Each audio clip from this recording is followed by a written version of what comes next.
oração para receber a força divina. Sou filho de Deus. Isto significa que a vida de Deus fluiu para dentro de mim e se tornou minha vida. Por essa razão, dentro de mim se aloja a força curadora infinita de Deus. A vida universal de Deus não apenas se aloja em mim, mas brilha vigorosamente em meu interior.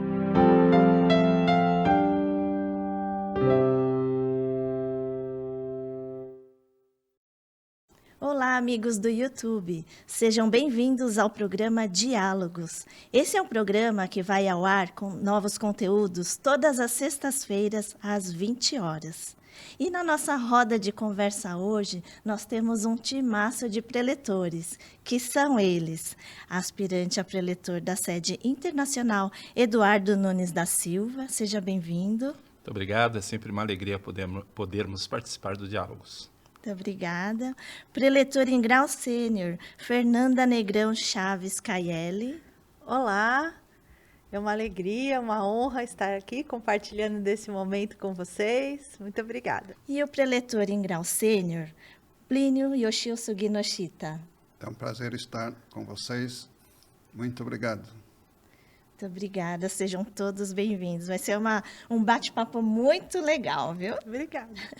E o tema de hoje, né, é vença o medo de falar em público. É um tema bem difícil, né? Porque, na verdade, esse é um tema que a humanidade, o maior medo da humanidade é falar em público, né? E esse tema, ele gera uma certa tensão até mesmo para quem está acostumado a falar em público. Ele causa um certo tremor, um certo enrubescimento da face, né? O aceleramento do batimento cardíaco. Tudo isso é falar em público, né? Mas a gente pode vencer. Então, vamos ao que interessa, né? Vamos às perguntas, preletores. Falar bem, com desenvoltura, é um dom? A pessoa, ela já nasce com essa habilidade? Bom, vamos às mulheres. Começamos pelas mulheres, aí os cavalheiros já complementam, pode ser? Então, a gente pode dizer que todos nós, né, já nascemos com dons, mas em potencial. Então, a gente diz que o ser humano tem potencialidade infinita. Sim, mas essa potencialidade está ali latente. Sim. Então, a gente diz, tem que se estimular para que ela se manifeste, ou seja, a gente tem que exercitar, né? Então, essa habilidade, ela se expressa, né, de uma forma, às vezes, mais natural em algumas pessoas, e outros precisam treinar um pouco mais, como todo e qualquer dom. Sim. Daí deixo para os meus colegas complementarem. De fato, muitas pessoas acham que não tem a mínima condição para isso, mas existem grandes oradores que eles próprios se reconheciam como pessoas que não tinham essa habilidade e foram desenvolvendo. Então, é algo que pode ser treinado, desenvolvido. E mesmo as pessoas que eventualmente já tenham isso desenvolvido, sempre há um espaço para aprimoramento, né? Então, vamos dizer assim, é um dom inato a todas as pessoas, a toda a humanidade, podemos dizer. Eu acredito que todos nascemos com um grande potencial, né? Não só para falar, mas para várias outras coisas, né? Mas eu tenho uma experiência particular, porque eu sou do tempo, talvez vocês não percebam, mas eu sou do tempo que não havia muitas escolas no interior, então eu nasci no interior e vim para a cidade grande para estudar, não é?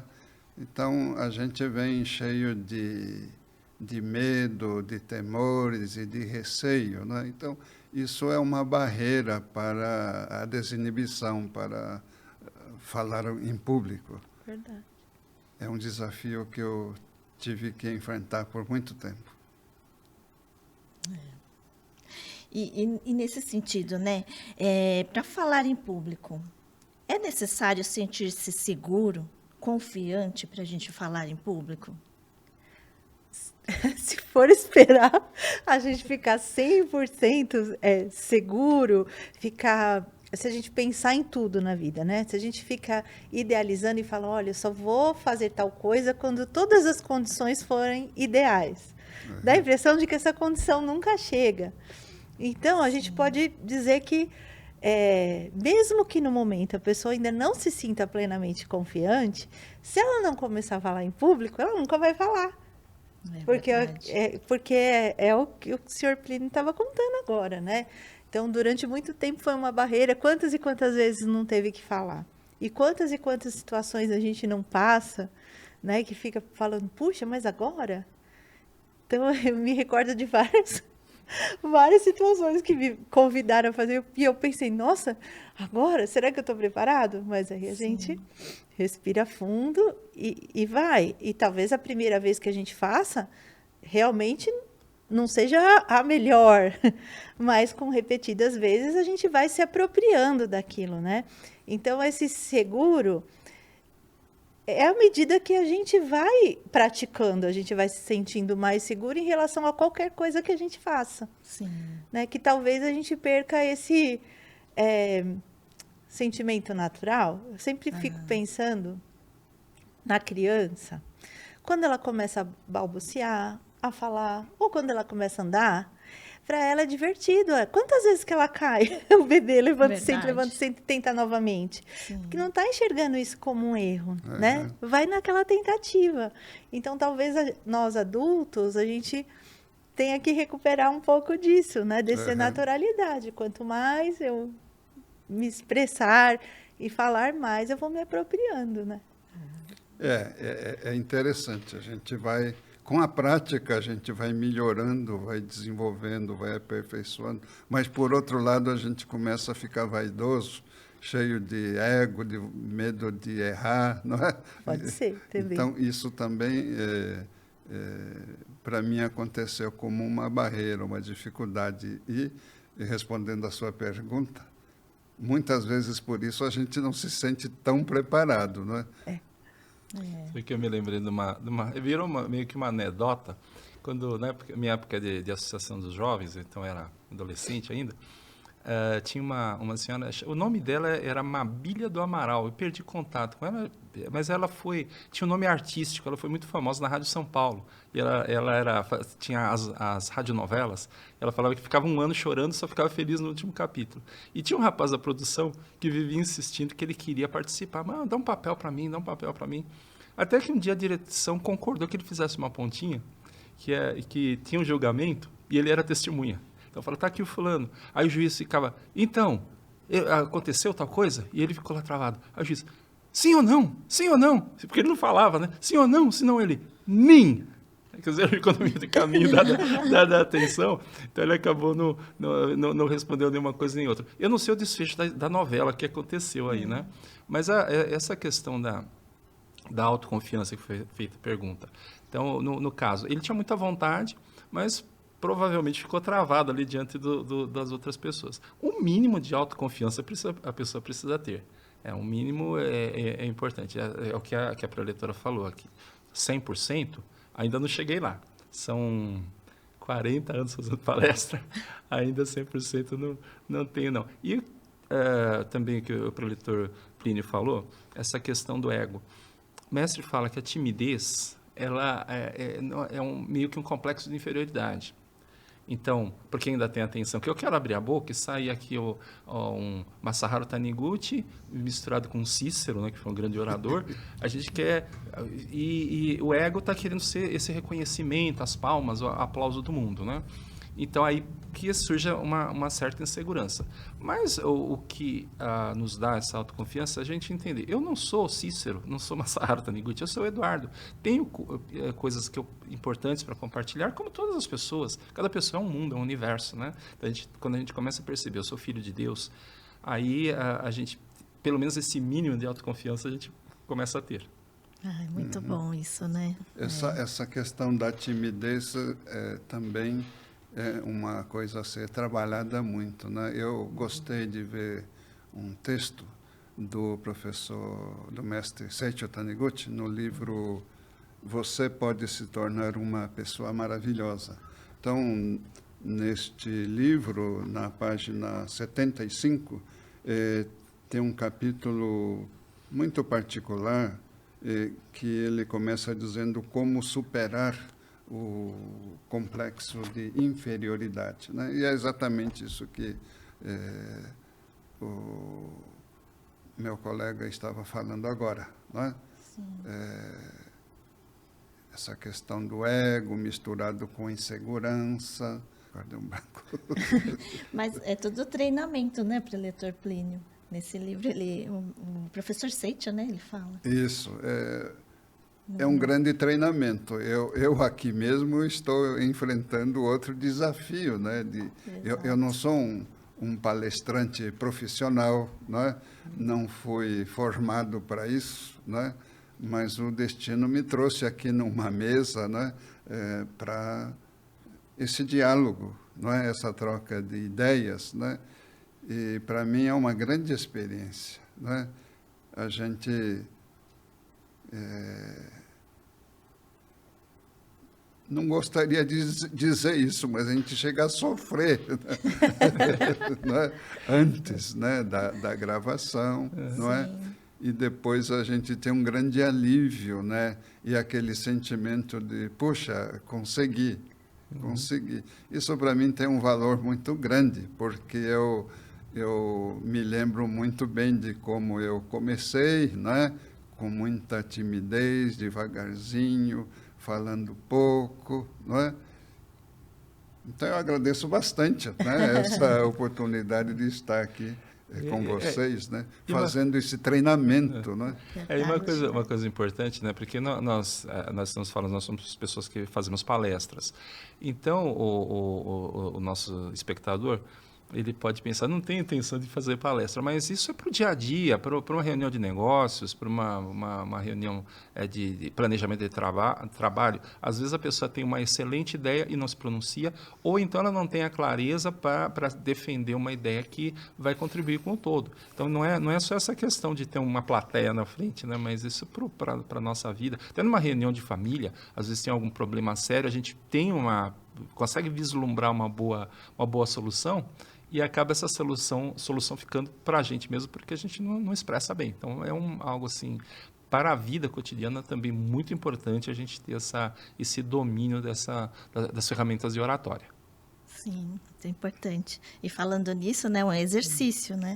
E o livro dos jovens, né, o Sagrado Mestre Masaharu Taniguchi, ele afirma que as pessoas que não exercitam o poder da palavra não conseguem oferecer ao mundo nem a metade de sua verdadeira capacidade, né? E o que vem a ser, então, esse poder da palavra, né, que o Mestre Masaharu Taniguchi nos fala? Bom, aí nós temos várias camadas para essa resposta, né? Então, nós temos uma camada mais transcendental, aí nós entramos no campo da oração, propriamente, tudo isso é poder da palavra. O que nós pensamos, nossos pensamentos cotidianos, o tipo de vocabulário que a gente usa. Eu fico muito triste aqui, eu não sei se isso é no Brasil inteiro, mas já ouvi em outros estados, mas aqui em São Paulo, principalmente a juventude, transformou o palavrão em interjeição. Aquele nossa, caramba que a gente usava, hoje em dia aparece outras coisas. Isso vai moldando o caráter da pessoa. Então, tudo isso é poder da palavra. A palavra, em japonês, existe um termo que se diz kotodama, que é a força espiritual da palavra. A palavra tem uma força espiritual. A gente vai utilizando no dia a dia palavras polidas, palavras de otimismo. Então, tem esse lado transcendental. Mas aí também temos a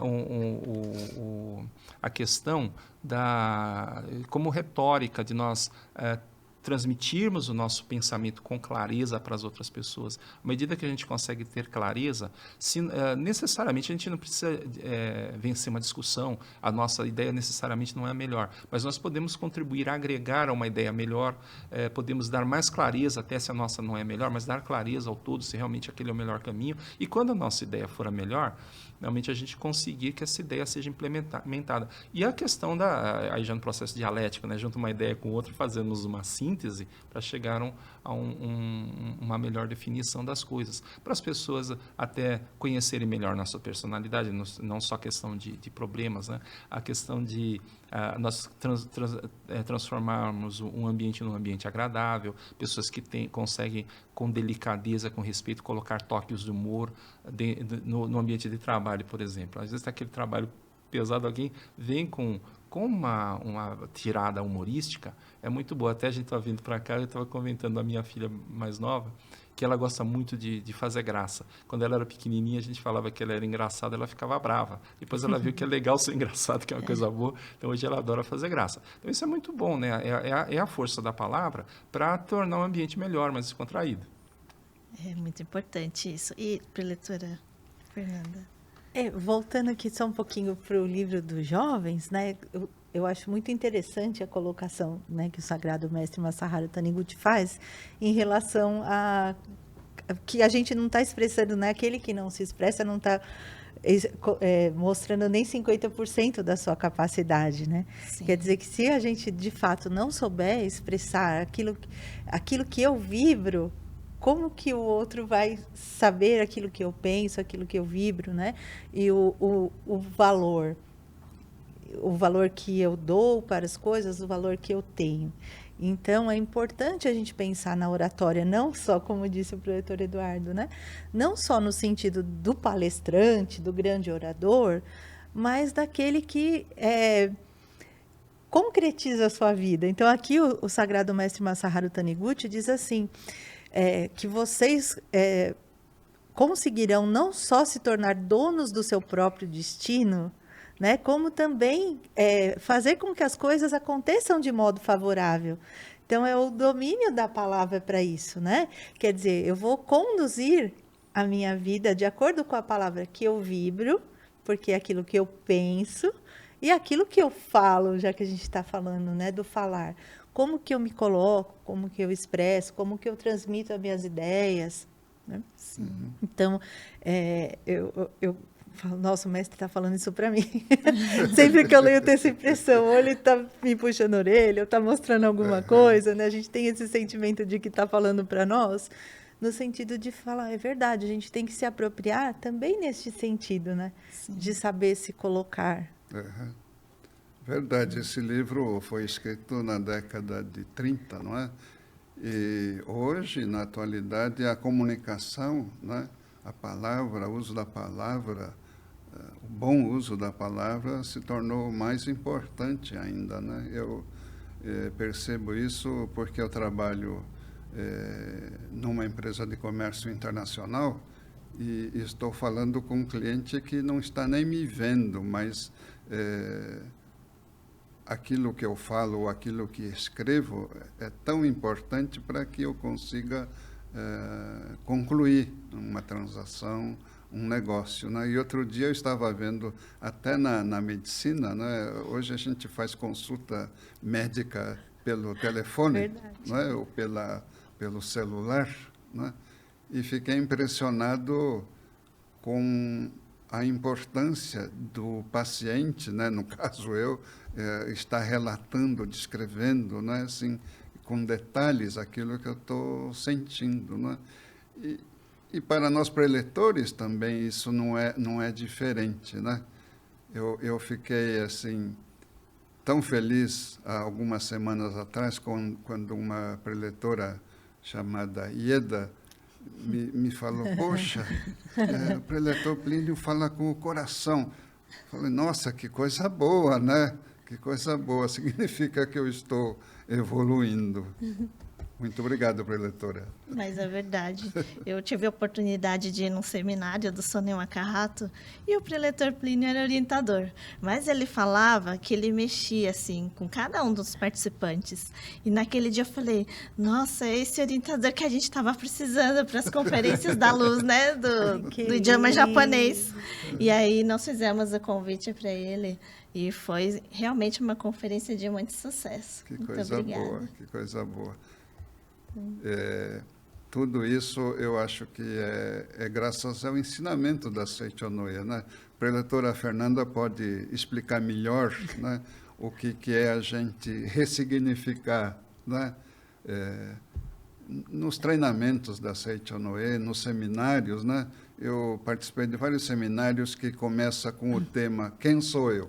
Verdade. Quem sou eu? Né? E aí a gente reflete, começando por como que eu era na infância, né? E aí a gente vai relembrar de tantas coisas que nos faziam meninos tímidos, meninos cheios de complexos, de inferioridade, não é? Verdade. E aí a gente vai, durante no seminário, refletindo sobre o que aconteceu, não é? E tem aquela prática do perdão, não é? E aí a gente vai se transformando, não é? Não é isso que acontece nos treinamentos? É verdade. A gente diz ressignificado, que dá um significado diferente para alguma coisa que já aconteceu, né? Então, é quando a gente olha com os olhos de hoje. Então, é por isso que a gente fala, né?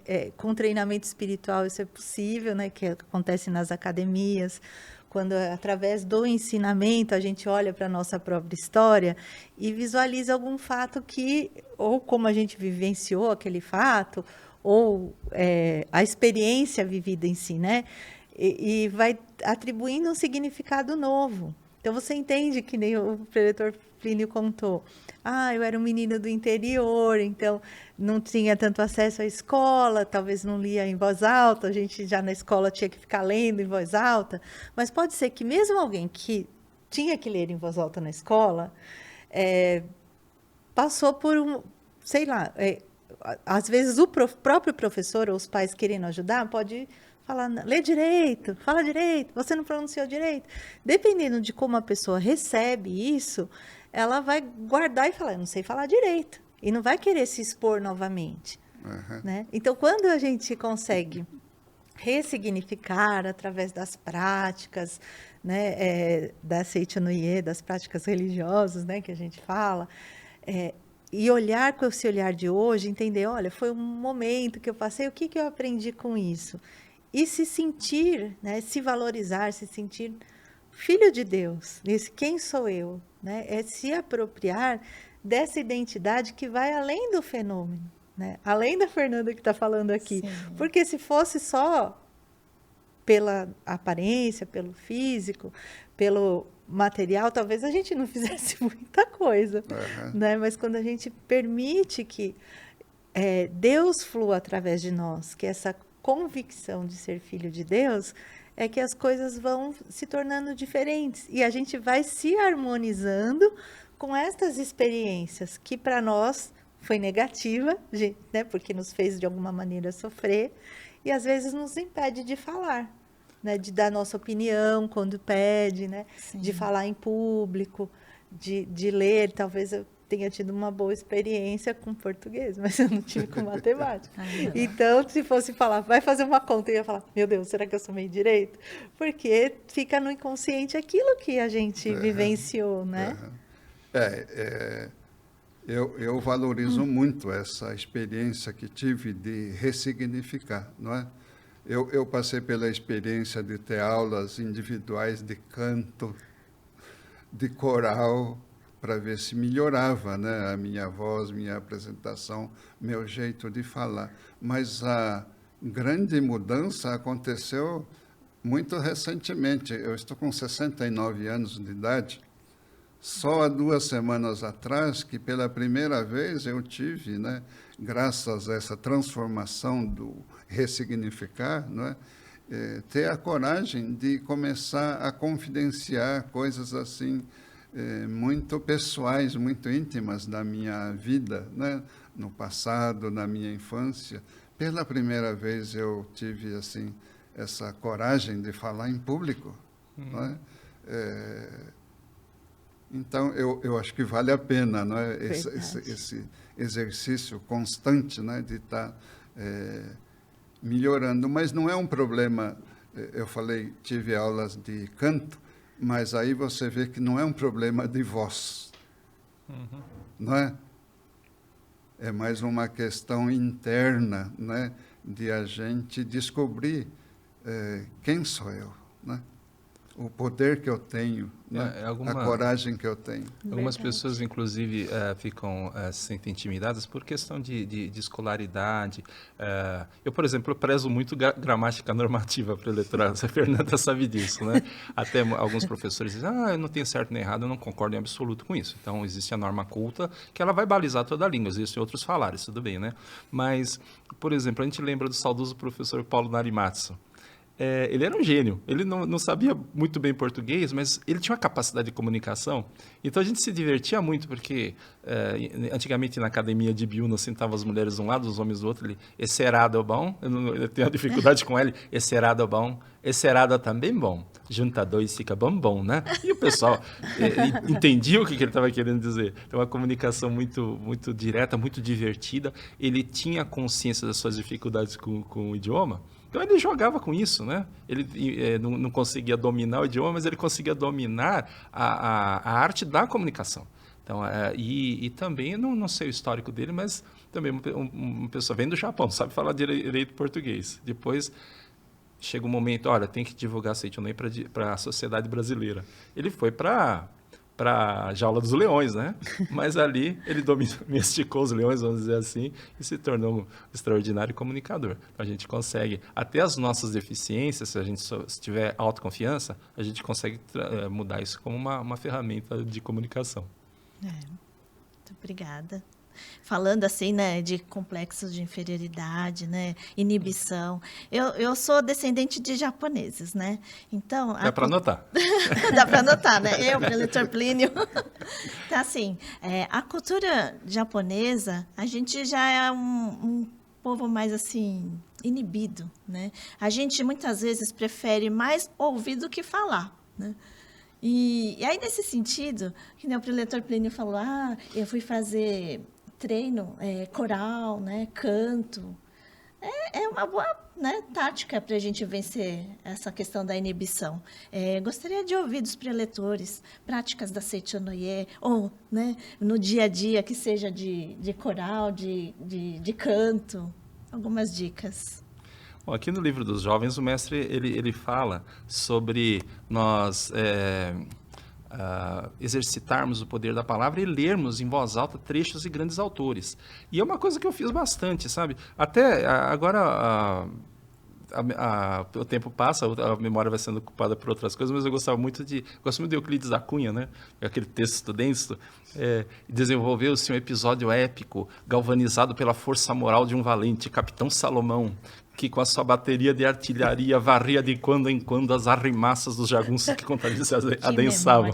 Então, eu li esse tipo de texto justamente para desenvolver não só a dicção, mas a capacidade de clareza de raciocínio do autor. E aí, aqui esse livro é de um autor mais ou menos desconhecido, o livro Questões para Refletir, até que eu relato uma experiência que... Acho que eu tinha 15 anos de idade. Nós íamos fazer uma conferência, ela ali no bairro do Ipiranga, no Ouvidor Portugal, esqueci o nome do clube que tinha ali. Espéria. Não é Espéria, não. É o... Eu sei, eu também esqueci. Eu sei que a gente ia fazer uma conferência, e aí, da Associação dos Jovens. Aí eu fui numa associação que tinha ali na Rua Riga, no bairro do Sacomã, fazer uma divulgação. Uma reunião de senhoras, então eu tive aula de manhã, de tarde, eu fui lá para fazer a divulgação.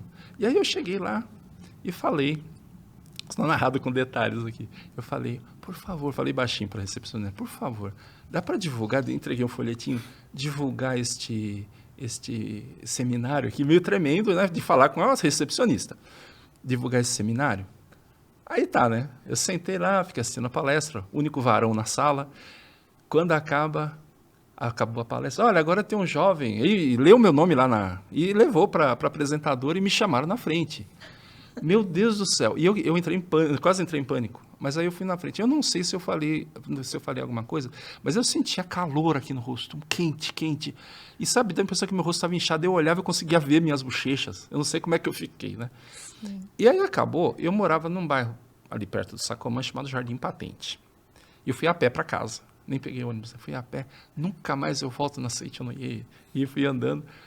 que vergonha, eu amo a Seitonoye, mas eu não posso voltar. Depois dessa vergonha, alguém que estava aqui vai me ver em outro lugar e vai lembrar dessa situação. Só que aí eu fui lembrando justamente do livro dos jovens, que ele fala para nós desenvolvermos. Tá? Quando eu cheguei em casa, já tinha mudado de opinião. Aí não contei nada para minha mãe, né? Porque eu não ia contar o mico que eu passei. E fiquei lá. Aí não falava alto, ia no banheiro, ficava lá no espelho. Olha, vai ter o seminário, a conferência. Uma semana depois eu voltei, aí eu pedi para falar. Aí chegou lá na frente, eu acho que deu certo, porque eu divulguei 5 convites ali ainda, né? Então eu falei, olha, quem tiver filhos, né, da faixa etária e tal.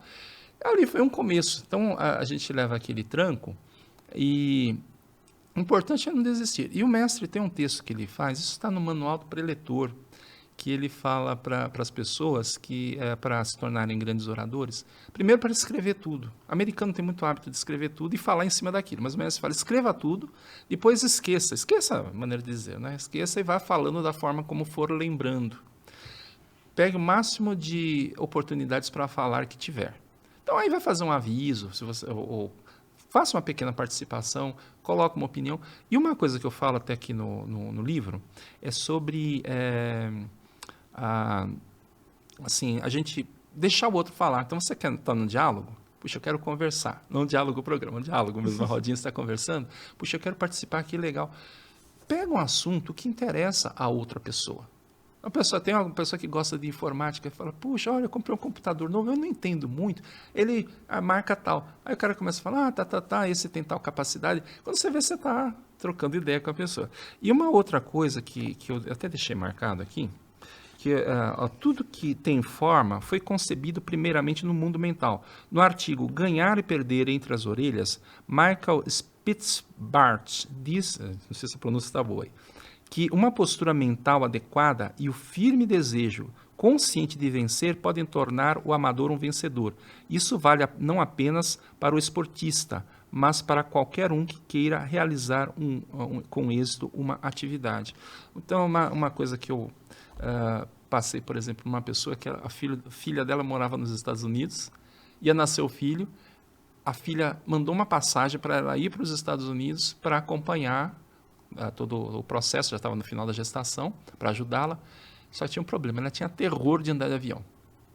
Aí eu falei para ela, olha, você tem uma poltrona grande em casa? Então a senhora se senta, pega a revista de aviação, vê mais ou menos como é um avião, fecha ali, se senta e vai imaginando, olha, atenção, senhores passageiros, que afivelar o cinto, e vai pensando no serviço de bordo, cria na mente uma situação que a senhora esteja realmente voando, porque é uma forma de a gente dizer para o nosso inconsciente que aquilo é seguro. Aí passou um tempo, eu encontrei com ela, que ela, uns meses depois, olha, já nasceu meu netinho, fui lá, voltei, agora eu quero ir todo ano. E aí comecei a passar isso para pessoas que queriam, que tinham pânico fobia de volante, né, dirigir. Sim. Também começaram a conseguir dirigir. Então a gente pode, aí quando você está fazendo exercício diante do espelho, você está dizendo para o seu inconsciente, porque aí você pode imaginar que está cheio de gente ali na frente. Você está dizendo para o seu inconsciente que é seguro e que você é capaz. Eu tive um professor de música, excelente, inclusive, um maestro, que também estudei canto. E ele falou que tinha um professor dele, e ele falava isso para a gente, quando você for cantar, você olha para aquela plateia e pensa, é repolho, você pode pisar, a cabeça do pessoal é repolho. Eu prefiro dizer assim, olha, é tudo filho de Deus. O pessoal são seus aliados ali. O pessoal que está ali torcendo por você. Aqui na Seitonoye é muito tranquilo, né? Sim. Quando a gente esquece uma parte, o que o pessoal faz? Bate palma. Complementa. Mas se você... E outra dica, né? Deixar um pouco as pessoas falarem, não quero monopolizar aqui. Outra dica, o mestre fala, escolha uma pessoa que esteja prestando bastante atenção, fica olhando para aquela pessoa. Uma vez, uma das primeiras palestras que eu fiz, eu não tinha lido esse texto do mestre ainda, eu já estava pegando alguma habilidade para falar, mas eu chego de noite, e o pessoal chega cansado, e comecei a falar, na primeira fileira, uma mulher começou a cochilar. Meu Deus, que desespero, eu queria fazer graça para ela acordar, ninguém ria da piada.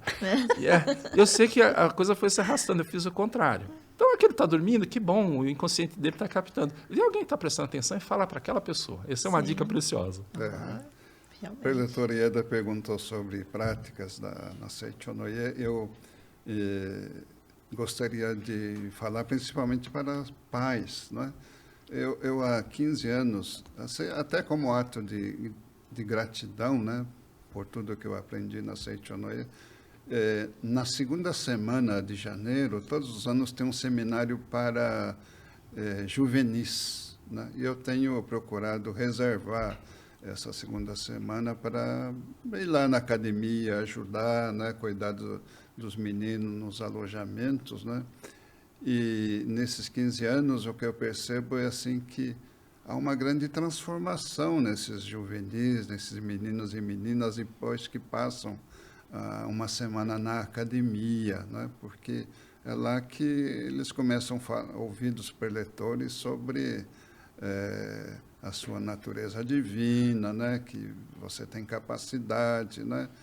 E é muito interessante, né? A gente, depois de 15 anos, eu já consigo saber de meninos que começaram naquela época e se tornaram agora divulgadores, né? Terminaram os módulos de estudo. E todo ano, aqui na sede central, tem uma convenção de infantil. Eu acho que as suas meninas participaram sim, do sim, concurso de oratória. Uhum. Tem um treinamento de oratória para meninos e meninas, né? Aquilo é uma prática interessante. Se eu pudesse, teria participado também como um dos meus esforços, né? Para melhorar essa capacidade verbal, né? Então, é uma atividade que está aberta para todas as crianças, os pais podem levar para participar, inscrever meninos e meninas, né? Tem várias categorias, né? E depois eu fiquei sabendo de histórias de muitos preletores de hoje que começaram, né, esse treinamento no concurso de oratória para crianças da Seichonoye, né? Gostaria que os papais e as mamães, né, pudessem dar esse tipo de apoio para as suas crianças. Quanto mais cedo, melhor, né? Quanto mais cedo, melhor. Porque fica bem natural, vai crescendo assim, vendo que tudo é natural, né? Questão de falar em público. É verdade. Traz a naturalidade, né?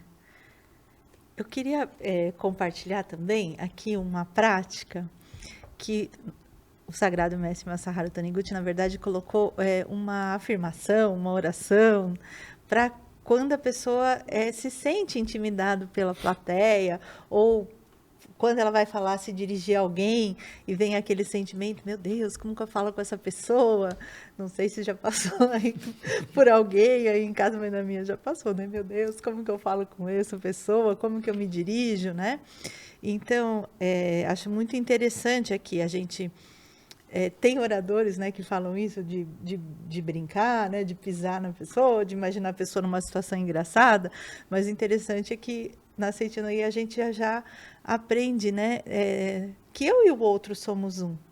Então, é trazer esse sentimento de unidade com o outro, seja uma pessoa, seja uma plateia, sejam 200 crianças pulando, né, mas ter esse sentimento de que eu e ele somos um. Então, ele traz no livro dos jovens, no capítulo 3, uma afirmação assim.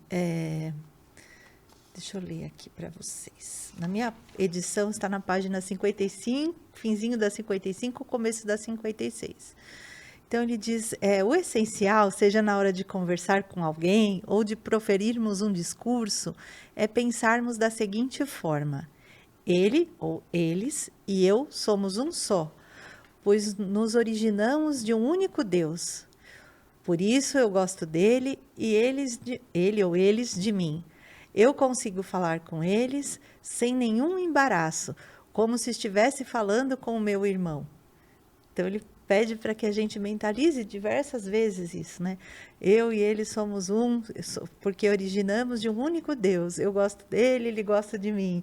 Eu consigo falar com ele sem nenhum embaraço, né? Então, ele diz, se através dessa mentalização eliminarmos todo e qualquer receio ou barreira entre nós e o ouvinte, e procurarmos falar com a mente alegre e descontraída, conseguiríamos expressar sem nenhuma dificuldade tudo quanto gostaríamos de expressar. Então, é quebrar aquele... né? Quando eu penso que eu e o outro somos um, a gente quebra, né, aquela barreira que pode existir. O que está pensando de mim? Ou então, né, o senhor lembrou das crianças, eu pensava, meu Deus, como que elas vão ficar quietas? Eu vou falar para tantas crianças e elas vão prestar atenção. Mas se a mente, né, está serena, mesmo que ela está pulando, ela está prestando atenção na gente, né? E aí acaba naturalmente interagindo. Mas se eu fico com aquele receio, meu Deus, como que eu vou falar? Eles não vão prestar atenção, que eles não param, né? Às vezes, esse é o sentimento que tolhe. Sim. Mas quando a gente assim, supera esse sentimento que nos tolhe, né? E lembra da nossa filiação divina, que somos filhos de Deus e o outro também, aí a gente consegue ir superando, né? Vai falar com a criança, então vamos lá. Vai falar para adolescente, ai, vamos lá. Vai falar para adulto, ai, vamos lá. Né? A gente vai se adaptando a isso, né? Isso me faz relembrar, assim, os meus primeiros anos, né? Que começamos a fazer apresentações em público e palestras na Seichonoye, né? E eu pensava, puxa, mas eu não tenho um relato tão bonito como o do preletor Eduardo Nunes. Nossa, como o preletor Carlos Alberto faz relatos emocionantes, impressionantes, né? Mas depois a gente vai entendendo que a gente precisa achar o seu próprio caminho, né? O seu jeito de explicar, né? O seu jeito de transmitir o ensinamento, né? Isso que a preletora Ieda estava falando, tem que fazer acontecer de uma forma natural, né? Natural para, né? A vivência, a personalidade própria nossa, né? Para que isso não soe uma coisa artificial, né? Porque é muito importante transmitir, né? Isso é respeitar as características individuais, porque até o sogro do preletor Plínio, ele fala que ele era muito tímido também. E aí eu falo, ele não é japonês nato, descendente de japonês, e está falando Paulo Narimatsu. Paulo Narimatsu tem aquela veia cômica. Já o preletor Mukai é uma posição um pouco mais séria. E os dois têm espaço, tem as pessoas que vão se identificar mais com um jeito e com o outro, vão se identificar com os dois, mas o importante é que cada um coloque a sua personalidade. Tem preletores que são mais descontraídos, outros são até meio cômicos, os que são mais sérios, uns que são mais emocionais, outros são mais racionais. Eu, por exemplo, acho que eu parto mais para a parte mais racional das coisas, então eu gosto muito de fazer destrinchando analiticamente, e tem pessoas que vão ser tocadas pela emoção. Não adianta a gente ficar explicando assim detalhadamente de uma forma muito racional, mas tem espaço, tem aquela pessoa que é mais racional. Então, é importante cada um colocar a sua personalidade, isso que é importante, né? E aí, volta naquela questão, né? Saber que eu não sou o orador Cícero, não sou o Paulo Narimatsu, não sou o Masaharu Taniguchi, mas o Eduardo tem alguma forma de contribuir. O preletor Plínio tem a contribuição, a riqueza da personalidade dele, a preletor Fernanda, a preletor Ieda, tem a sua riqueza de personalidade que vai agregar para outras pessoas. Exatamente, né? Respeitar as peculiaridades de cada um, né? E a gente falando assim de conversas, né? Realmente, às vezes a gente está numa conversa que a professora Fernanda falou, né? Nossa, como que eu vou falar com a pessoa, né? E aí a gente pensa assim, nossa, mas se eu falar tal coisa, o que vai pensar de mim, né? Se eu fazer tal coisa, o que vão pensar de mim? Né? Então, a gente fica nesses pensamentos do que o outro está nos julgando de forma negativa, né? E até a professora Fernanda já falou até uma prática, né? De a gente mentalizar, né? Para a gente superar, mentalizar que eu e o outro somos um. Né?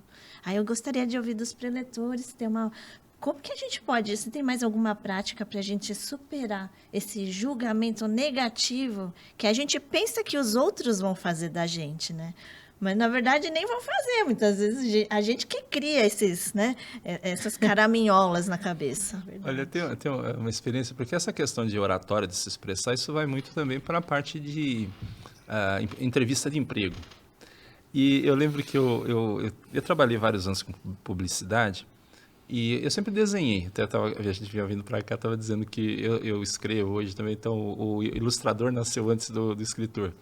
Mas eu desenhava, aí eu consegui um estágio numa agência de publicidade, fiquei 3 meses.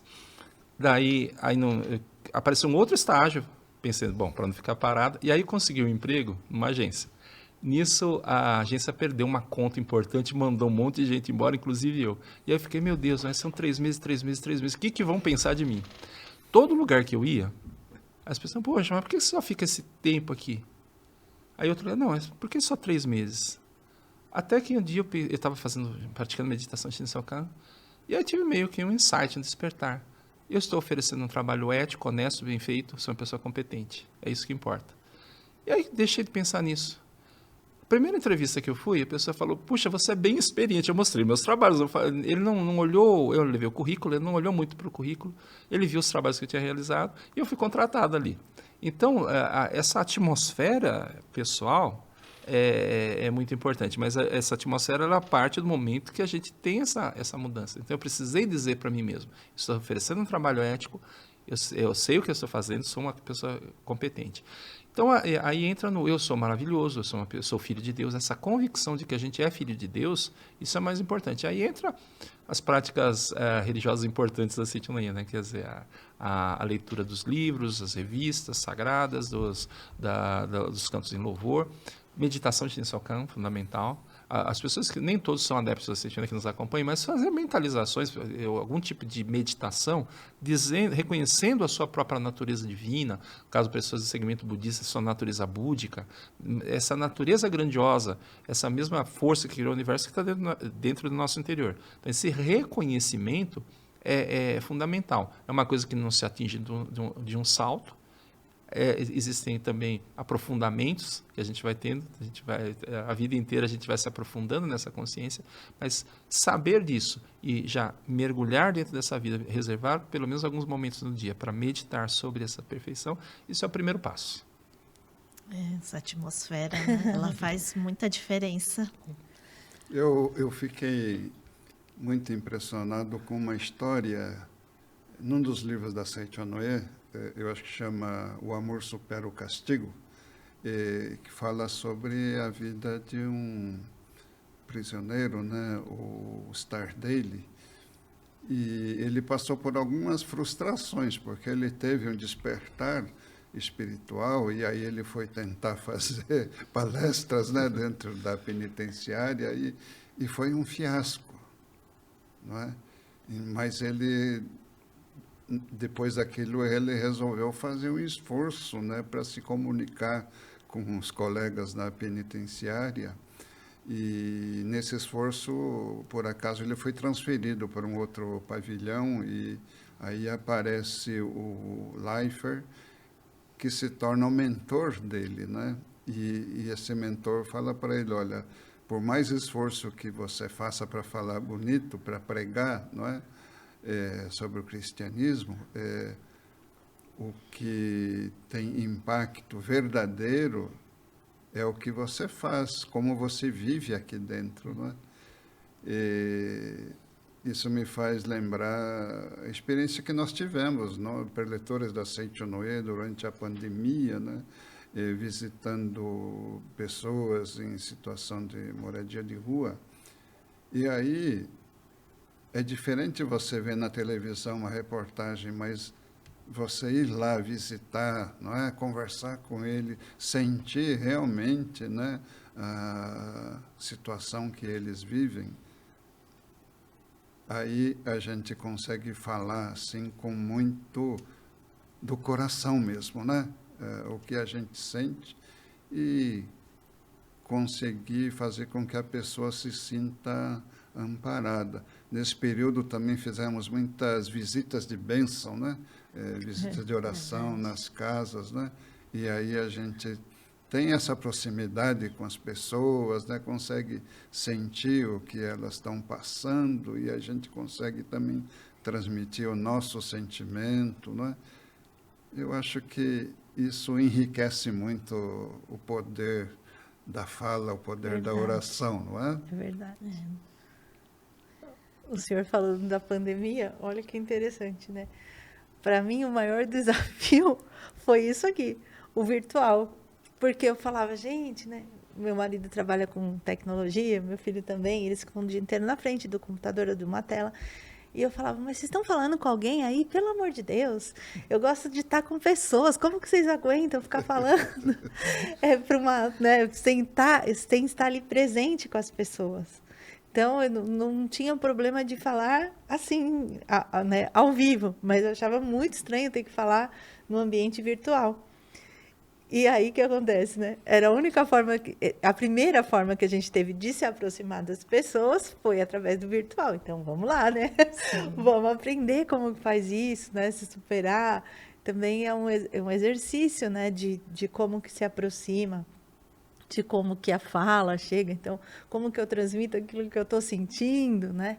Então, tudo são desafios que a gente tem que, como todo mundo, né, ir praticando. Então, são as 3 práticas religiosas importantes, são os seminários nas academias para a gente praticar. Ah, mas eles já são preletores, é fácil. Não, gente, a gente está também todos os dias se deparando com situações diferentes, desafiadoras, para a gente manifestar a nossa capacidade, né? Então, sempre que se deparar com uma situação assim, é lembrar da nossa filiação divina, né? Então, é meditação Shinsokan, é se visualizar fazendo, né, aquilo que... Então, se é falar em público, é já se visualizar falando, é treinar, né? É tudo isso. E se passou por mais uma prática, né? Passou por uma situação difícil, uma situação que marcou a vida... a gente falou das academias, né? Mas tem as regionais, os núcleos, que oferecem, na sua programação, a prática da purificação da mente. Justamente para a gente também ter a oportunidade de colocar aquele sentimento que ficou guardado, aquela experiência, né, que a gente fala foi negativa, não foi bem sucedida, colocar ali no papel, né, e através do poder da palavra, da vibração da sutra, também da sutra sagrada, né, essa prática ir transformando essa situação. Então, são uma série de práticas que a gente pode fazer, né, aliando lá o treino da habilidade, ler em voz alta, ler os livros, fale mesmo, né, vai se colocando, achando a sua forma de ser, né, porque às vezes uma coisa é a gente admirar o outro, e falar, nossa, como o preletor Eduardo fala bonito, como o preletor Plínio e a Ieda falam calmo, eu gostaria de falar assim. Gente, mas se amarrar a minha mão, o meu cérebro não funciona. Eu tenho que falar mexendo minha mão, porque esse é o meu jeito, né? Sim. E não adianta eu achar que eu vou conseguir falar contida, porque eu não vou ficar pensando na mão. Então, é cada um achar a sua característica que ele é natural, né? Para ir se colocando, né? A outra coisa, às vezes a pessoa vai numa experiência, ele sente uma certa tensão. Outro dia eu estava vendo a nossa colega Silvana, alguém estava falando que estava começando a falar, eu tô tensa. Eu falei, deixa eu te contar uma coisa, isso vai te acompanhar sempre. E eu lembro uma vez que até o saudoso preletor Olímpio Kitahara que me mandou foi participar do programa de televisão ao vivo. E depois que eu falei, será que saiu a minha voz na hora de cumprimentar? Depois você começa a falar, você pega ritmo e vai embora. Aí eu fui ver na gravação, eles me deram a gravação, aí eu fui ver, tinha saído, né? Cumprimentei direitinho, mas na época eu não sabia nem o que, na hora, eu não sabia nem o que eu estava falando, né? Foi. Aí começou a fazer perguntas, eu adquiri mais serenidade ali no momento e consegui até o final. Mas essa tensão, eu acho até que, em certo sentido, é positivo porque a gente não fica relaxado, né? Quando a gente não põe o foco numa coisa, a gente acaba fazendo um subproduto ou um trabalho não tão bem feito. Então, é bom uma certa atenção para que a gente possa ficar atento aos detalhes e é até uma questão de respeito para quem nos está ouvindo. Muito obrigada, preletor. E antes de prosseguirmos, convido você que nos assiste no canal do YouTube a se inscrever no canal, ative as notificações para você receber sempre novos conteúdos da Seichonoye. E aproveitando, falando em YouTube, né, as pessoas que acompanham os programas da Seichonoye, muitas vezes elas pensam, nossa, como vocês, né, a gente estava falando aqui, né? Nossa, como o preletor Eduardo fala bem, né? Nossa, como a preletora Fernanda fala bem. Eu me recordo que quando eu era mais nova, eu via a preletora Lilian Eu falava, gente, como ela fala bem, e ela fala sorrindo. Ai, um dia eu quero falar assim, né? E eu não conseguia nem falar o meu nome, assim, né? Numa roda de conversa, me dava branco. Eu pensava, nossa, eu quero ser assim, né? E eu queria perguntar, sempre foi assim? Para os orientadores aqui na mesa? Não, o preletor Plínio já disse que não, né? Não. Verdade. Eu ficava muito admirado, né? Aliás, a primeira vez que eu participei de um grande evento da Seichonoe foi no tempo do ginásio da Portuguesa, né? E estava na recepção o professor Shinji Takahashi, com aquele sorrisão, né? Parecia propaganda de creme dental, né? Eu ficava muito impressionado, porque eu fui educado, né, com as pessoas falando que tem que ser majime, né? Quer dizer, em japonês significa sério, sisudo, né? Quer dizer, e para mim ficou gravada essa imagem de que tinha que ser assim aquela cara sisuda mesmo, né? Então, essa prática de rir em público, para mim, não era uma coisa assim tão fácil, né? Aí, participando dos seminários, né, na academia da Seichonoe, tem o treino do riso, né? Treino do riso. O primeiro eu achei cômico, mas depois eu fui compreendendo, né, a importância do riso, não é? É interessante. E até hoje ainda é um desafio para mim ser uma pessoa risonha, né? Treino constante, né? Essa postura de estar risonha, né? Bom, acho que já perceberam. Sabe que é interessante que eu sou casado com uma descendente de japoneses. E dá a impressão que aquela música do Ivan Lins foi feita para ela, né? Quero sua risada escandalosa, esse seu jeito de achar que a vida pode ser maravilhosa. Eu digo que, antigamente, eu não sei se não existia esse brinquedo. Tinha um brinquedo que era um saquinho de risada, a gente apertava e tinha uma gargalhada. Eu falei, eu me casei com um saquinho de risada, né? Sempre daquele jeito, sempre muito sorridente, quando não está gargalhando. Que bom. Você tinha perguntado se sempre foi assim, né? E eu acho engraçado que eu me acho uma pessoa tímida. Quando eu chego num lugar pela primeira vez, eu olho, eu espero, eu observo, né? E eu já fui muito quieta. Então, minha filha jura que é impossível, porque ela já me treinou conheceu bastante. falante. Mas isso veio com o tempo, né? Talvez com treino. Na minha formação também eu tive uma visão equivocada, que eu sempre parecia mais nova, tive que dar aula para pessoas mais velhas. Então, eu achava que eu tinha que ser sisuda para parecer sério. Né? Depois, fui fazer psicologia, eu pensei a mesma coisa, gente. Psicólogo é sério. Então, sério é sinônimo de ficar sisudo. Mas eu, por sorte, não consigo ficar muito tempo. Porque quando eu fico preocupada com alguma coisa, eu começo a achar graça de mim mesmo naquela situação. E eu tenho vontade de rir.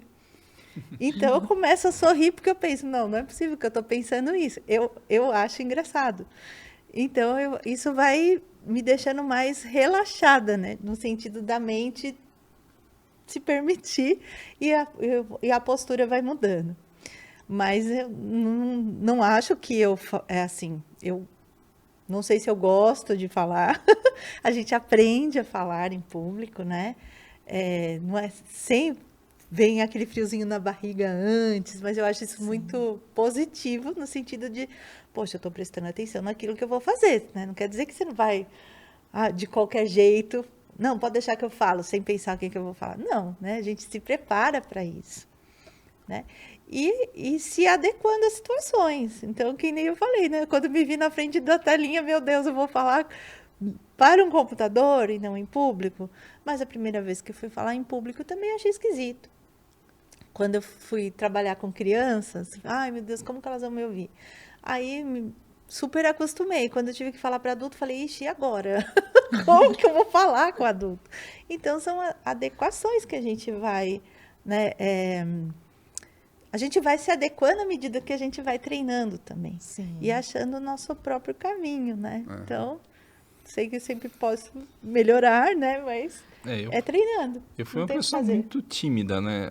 Agora, até minhas filhas, elas dizem que não gostam de ir na feira comigo porque demora muito. Fala, papai, ele conhece todos os feirantes, ele conversa com todos, né? Então, na feira de ponta a ponta, eu vou conversando com os feirantes, eu estou em aeroporto, puxo conversa. Eu sei que papai puxa conversa com todo mundo, tudo quanto é lugar. Mas eu gosto muito de ser humano, né? E aí, hoje em dia, eu tenho isso realmente, o frio da barriga para conversar com pessoas assim, desapareceu. Ainda dá um pouquinho na hora que tem que subir no púlpito para falar para o público. Conforme a preletora disse, isso é positivo, né? A gente está uma certa tensão, quer dizer, a atenção que a gente tem com as pessoas que vão ouvir. Se a gente vai transmitir o conteúdo a contento, né? Isso um pouquinho de pressão é bom, né? Agora, no dia a dia, assim, eu me tornei uma pessoa muito descontraída e fico muito à vontade. Muito obrigada, nossa. O assunto aqui tá tão legal, mas a gente já está chegando no final da nossa roda de conversa.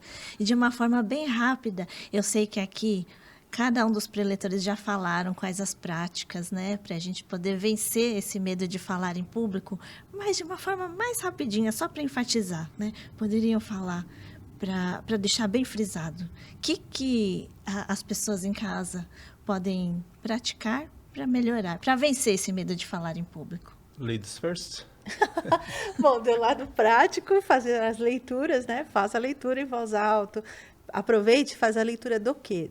Das revistas, dos livros sagrados, das sutras, porque a gente já vai se apropriando dessa verdade, né? Do homem, filho de Deus, eu sou filho de Deus, eu sou capaz.